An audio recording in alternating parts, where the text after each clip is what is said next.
UDF അനുവദിച്ചാൽ അടുത്ത തിരഞ്ഞെടുപ്പിൽ പിണറായി വിജയനെതിരെ മത്സരിക്കുമെന്നും PV അൻവർ. ഇക്കാര്യത്തിൽ ഒരു തർക്കവുമില്ലെന്നും അദ്ദേഹം പറഞ്ഞു. അടുത്ത തിരഞ്ഞെടുപ്പിലും പിണറായി മത്സരിക്കും. അദ്ദേഹം എവിടെ മത്സരിക്കുന്നുവോ അവിടെ മത്സരിക്കാൻ തയ്യാറാണെന്നും അൻവർ പറഞ്ഞു. ഉറച്ച കോട്ടകളൊക്കെ പണ്ടായിരുന്നു, ഇളക്കം തട്ടില്ല, തൊടാൻ പറ്റില്ല എന്ന് പറയുന്ന കാലമൊക്കെ കഴിഞ്ഞെന്നും അൻവർ പറഞ്ഞു. ജനങ്ങൾക്ക് കാര്യങ്ങൾ മനസ്സിലായി കഴിഞ്ഞു. ഇപ്പോഴുള്ളതെല്ലാം ഇളകിയ കോട്ടകളാണ്, അടിത്തറയിളകിയ കോട്ടകൾ. പിണറായിയെ താഴെയിറക്കാനുള്ള പോരാട്ടത്തിനാണ് UDFന് നിരുപാധിക പിന്തുണ പ്രഖ്യാപിച്ചിട്ടുള്ളത്. അത് അങ്ങനെ തന്നെ തുടരും. എനിക്ക് എത്ര സീറ്റ് വേണം, ആ സീറ്റ് വേണം എന്നൊക്കെ പറയാൻ കഴിയുമോ? അതൊക്കെ അവരാണ് മാന്യമായി പരിഗണിക്കേണ്ടതെന്നും അദ്ദേഹം പറഞ്ഞു.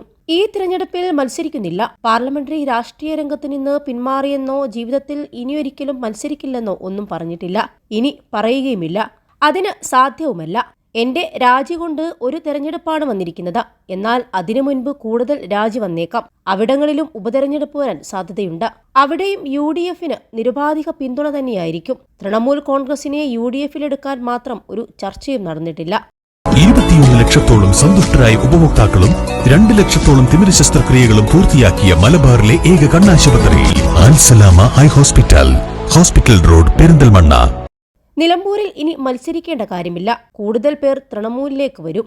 നിലമ്പൂരിൽ ആര്യാടൻ ഷൗക്കത്ത് മത്സരിച്ചാൽ 100% പിന്തുണയ്ക്കും. VS ജോയ് മത്സരിച്ചാൽ 30,000 വോട്ടിന്റെയെങ്കിലും ഭൂരിപക്ഷമുണ്ടാകും. എന്നാൽ ഈ ഭൂരിപക്ഷം ഷൗക്കത്തിന്റെ കാര്യത്തിൽ ഏൽക്കാൻ സാധ്യതയില്ല. ജോയ്ക്ക് എങ്ങനെ പണിയെടുക്കുന്നോ അതുപോലെ ഷൗക്കത്തിനായും പണിയെടുക്കും. വോട്ട് ചെയ്യണമെന്ന് തീരുമാനിക്കേണ്ടത് വോട്ടർമാരാണ്.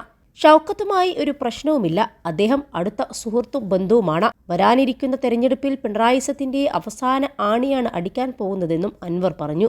P. ശശി നിയമ നടപടി ആരംഭിച്ചിട്ട് കുറെ ആയല്ലോ എന്ന് അൻവർ ചോദിച്ചു. കുറെ ഉണ്ടല്ലോ മാനനഷ്ടക്കേസ്. അദ്ദേഹം കേരളത്തിൽ ആരംഭിച്ച സൈനിക നടപടി എല്ലാവരും കണ്ടല്ലോ. 100 കണക്കിന് പോലീസുകാരാണ് സൈറൻ ഇട്ടുവന്ന് വീട് വളഞ്ഞത്. ആകാശത്തേക്ക് വെടിവെച്ചില്ലെന്നേ ഉള്ളൂ. തോക്കെടുക്കാൻ മറന്നിട്ടാണോ എന്നറിയില്ലെന്നും അൻവർ പരിഹസിച്ചു.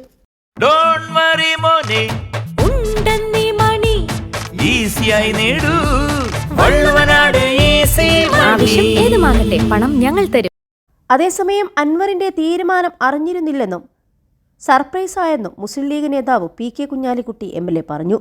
ഉപതെരഞ്ഞെടുപ്പ് ആസന്നമായെന്നും ഇനി തീരുമാനം UDF കൈക്കൊള്ളുമെന്നും കുഞ്ഞാലിക്കുട്ടി മാധ്യമങ്ങളോട് പ്രതികരിച്ചിരുന്നു. ഇനി UDF എന്ത് തീരുമാനമെടുക്കുന്നുവോ ആ തീരുമാനത്തിനൊപ്പമായിരിക്കും ലീഗ് നിൽക്കുക എന്നാണ് കുഞ്ഞാലിക്കുട്ടിയുടെ പ്രതികരണം.